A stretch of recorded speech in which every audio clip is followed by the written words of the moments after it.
चाहे इस जमाने के मिथिकल एनिमल्स हों या फिर हजारों साल पुरानी मिथोलॉजीज के खतरनाक तरीन मिथिकल क्रिएचर्स, ये सिर्फ इंसान के दिमाग तक नहीं थे बल्कि रियलिटी में इस दुनिया में घूमा करते थे। ये वीडियो मेरी इस टॉपिक में प्रीवियस वीडियो का पार्ट 2 है और पिछले पार्ट में तो आपने बहुत अच्छा रिस्पॉन्स दिया था, तो इस वीडियो को भी पूरा देखना।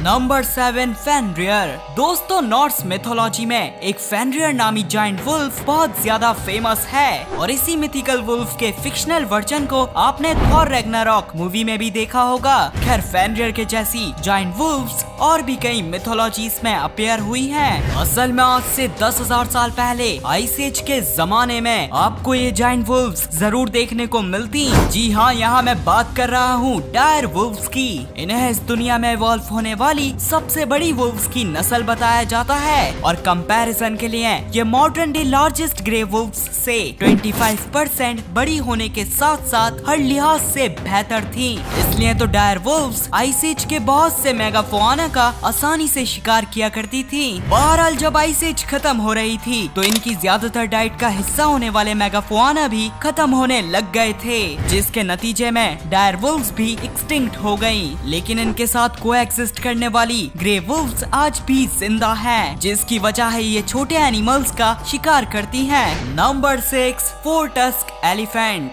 हिंदुइज्म में हमें कई बार 4 टस्क यानी 4 दांत वाले एलिफेंट्स का जिक्र देखने को मिला है, जैसे कि इंदिरा नामी डीडी की एरावत नामी सवारी। और यही नहीं बल्कि फेमस रामायण में भी ऐसे मिथिकल एलिफेंट्स का जिक्र आया है।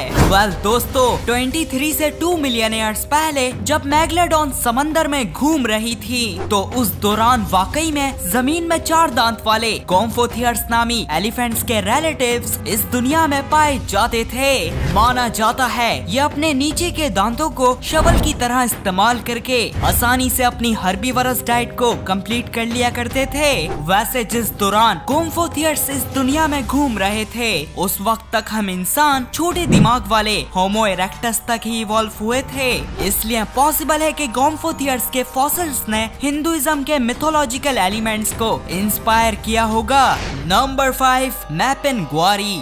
काफी सालों से अमेज़न जंगल में रहने वाले ट्राइबल लोग एक मैपिनग्वारी नामी मॉन्स्टर को देखते आ रहे हैं। ये लोग बताते हैं इस मॉन्स्टर की सिर्फ एक आंख है और पेट में माउथ है। साथ ही साथ इस मॉन्स्टर का काम अमेज़न जंगल को प्रोटेक्ट करना है। अब साइंटिस्ट्स के मुताबिक तो ये क्रिएचर सिर्फ मिथिकली है, लेकिन हम सब जानते हैं अमेज़न जंगल में आइस एज के टाइम वाकई में ग्राउंड स्लॉथ नामी एनिमल्स एक्सिस्ट किया करते थे और ये चलते भी मैपिनग्वारी मॉन्स्टर की तरह थे। साथ में इनका साइज एलिफेंट्स के जितना होता था और ये साइज तो मिथिकल मैपिनग्वारी से भी कुछ हद तक बड़ा है। खैर, हम ये भी जानते हैं कि आइस एज के खत्म होते होते और साथ में इंसानों की हंटिंग ने इन एनिमल्स को 11,000 साल पहले एक्सटिंक्ट कर दिया था। इसलिए शायद अमेज़ोनियन ट्राइबल लोग अपने बच्चों को ग्राउंड स्लॉथ की कहानियाँ सुनाते होंगे और उन्हीं हजारों सालों के कहानियों के सिलसिले में ग्राउंड स्लॉथ रियल एनिमल से मिथिकल मैपिनग्वारी क्रिएचर बन गए। या फिर ये भी हो सकता है कि अमेज़न जैसे अनएक्सप्लोर्ड जंगल में क्या पता ग्राउंड स्लॉथ आज भी घूम रहे हो। वैसे ग्राउंड स्लॉथ कैसे इस दुनिया में वापसी आएंगे इसका तो मैंने आपको अपनी इस वीडियो में बताया ही था। Number 4, Griffin. ग्रिफिन्स का जिक्र तो 5,000 साल पुरानी मेसोपोटामियन मिथोलॉजी से ही चलता आ रहा है और फिर मजीद ये तकरीबन हर मिथोलॉजी में अपीयर हुए। असल में शुरुआत से ही हम इंसानों का मानना है लायन जमीन के एनिमल्स के बादशाह हैं और वहीं ईगल आसमानों के एनिमल्स के बादशाह। इसलिए जब पुराने लोगों को सेराटॉप्सियन डायनासोर्स के फॉसिल्स पहली बार मिले तो इन्होंने इन्हें फौरन लायन ईगल का हाइब्रिड समझकर ग्रिफिन जैसे मिथिकल क्रिएचर को इमेजिन कर लिया। लेकिन किसको पता था प्रेजेंट डे से सिर्फ 700 साल पहले इंसानियत से दूर न्यूजीलैंड में सच्ची के ग्रिफिन्स पाए जाते थे। जी हाँ, हास्ट ईगल्स नामी इस दुनिया की सबसे बड़ी और खतरनाक तरीन ईगल की स्पीशीज किसी ग्रिफिन से कम नहीं थी। और तो और ये जायंट ईगल्स इस दुनिया के टॉलेस्ट बर्ड्स मोआ का शिकार किया करते थे। वैसे मोआ का वेट अराउंड 250 kg था और वहीं एवरेज इंसान का वेट 60 kg होता है। इसलिए हास्ट ईगल को इंसानों का शिकार करने में कुछ खास प्रॉब्लम नहीं होती। बहरहाल अराउंड 1300 AD में जब माओरी लोग पहली बार न्यूजीलैंड आए थे, वही माओरी जिनका आपने रिसेंटली हाका डांस भी देखा होगा, तो इन्होंने हास्ट ईगल की मेन डाइट मोआ का पूरी तरह से शिकार करके उसे एक्सटिंक्ट कर दिया था, जिसके नतीजे में हास्ट ईगल भी एक्सटिंक्ट हो गए। नंबर 3 कापा। दोस्तों, अगर आपने भी अपने बचपन में डोरेमोन कार्टून देखा है तो आपको याद होगा हमें इसमें कई बार कापा नामी मिस्टीरियस क्रिएचर दिखाया गया है। कापा रियलिटी में जापानीज मिथोलॉजी का हिस्सा है। जापानीज लोगों के मुताबिक ये मिथिकल क्रिएचर किसी जायंट टर्टल की तरह दिखाई देता है और इसका पसंदीदा काम बच्चों को किडनैप करना और इंसानों को पानी में डुबोकर कच्चा खाना है। अगर डायनासोर्स के जमाने में एग्जिस्ट करने वाला आर्केलॉन नामी कापा जैसा टर्टल अभी जिंदा होता तो शायद ये इंसानों के साथ कापा वाला ही हाल करता, जिसकी वजह ये है कि आर्केलॉन इस दुनिया में डिस्कवर होने वाली अब तक की सबसे बड़ी टर्टल्स की नस्ल है, जिनका साइज 15 फीट तक होता था। ये साइज बराबर है होंडा सिविक के। वैसे आर्केलॉन की डाइट मॉडर्न डे टर्टल्स की तरह ओमनीवरस थी और अजीब बात तो यह है कि इन टर्टल्स की भी कापा की तरह एक बड़ी सी चोंच हुआ करती थी, जिसका काम सख्त एनिमल्स के शेल को तोड़ना था। Number 2 bloop. अराउंड 1997 में इस दुनिया के लार्जेस्ट पैसिफिक ओशन से ये साउंड डिटेक्ट किया गया था।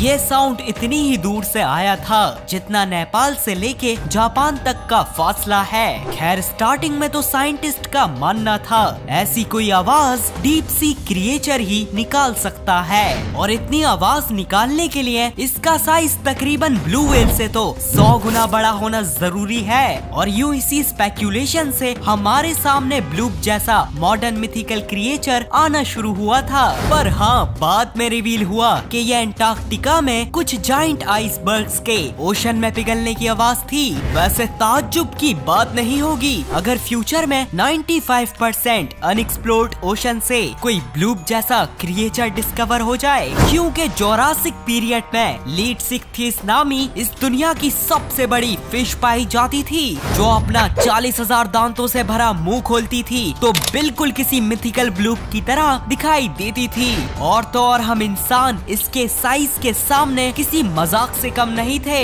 वैसे लीडसिक्थिस कोई शिकारी फिश नहीं थी, बल्कि बर्लिन व्हेल्स की तरह फिल्टर फीडर्स थी।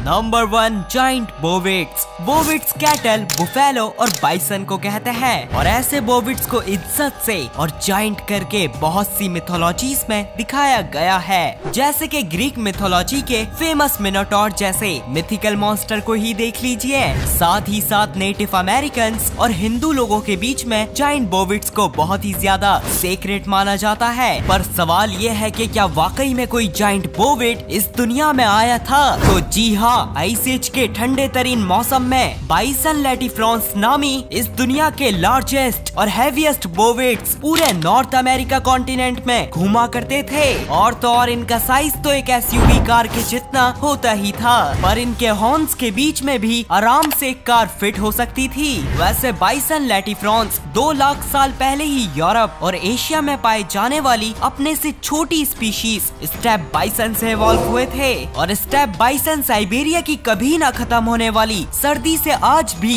डिस्कवर होते रहते हैं। वेल, बाइसन लैटिफ्रांस अपने एंसेस्टर्स स्टेप बाइसन के साथ साथ आइस एज के खत्म होने और ह्यूमन हंटिंग की वजह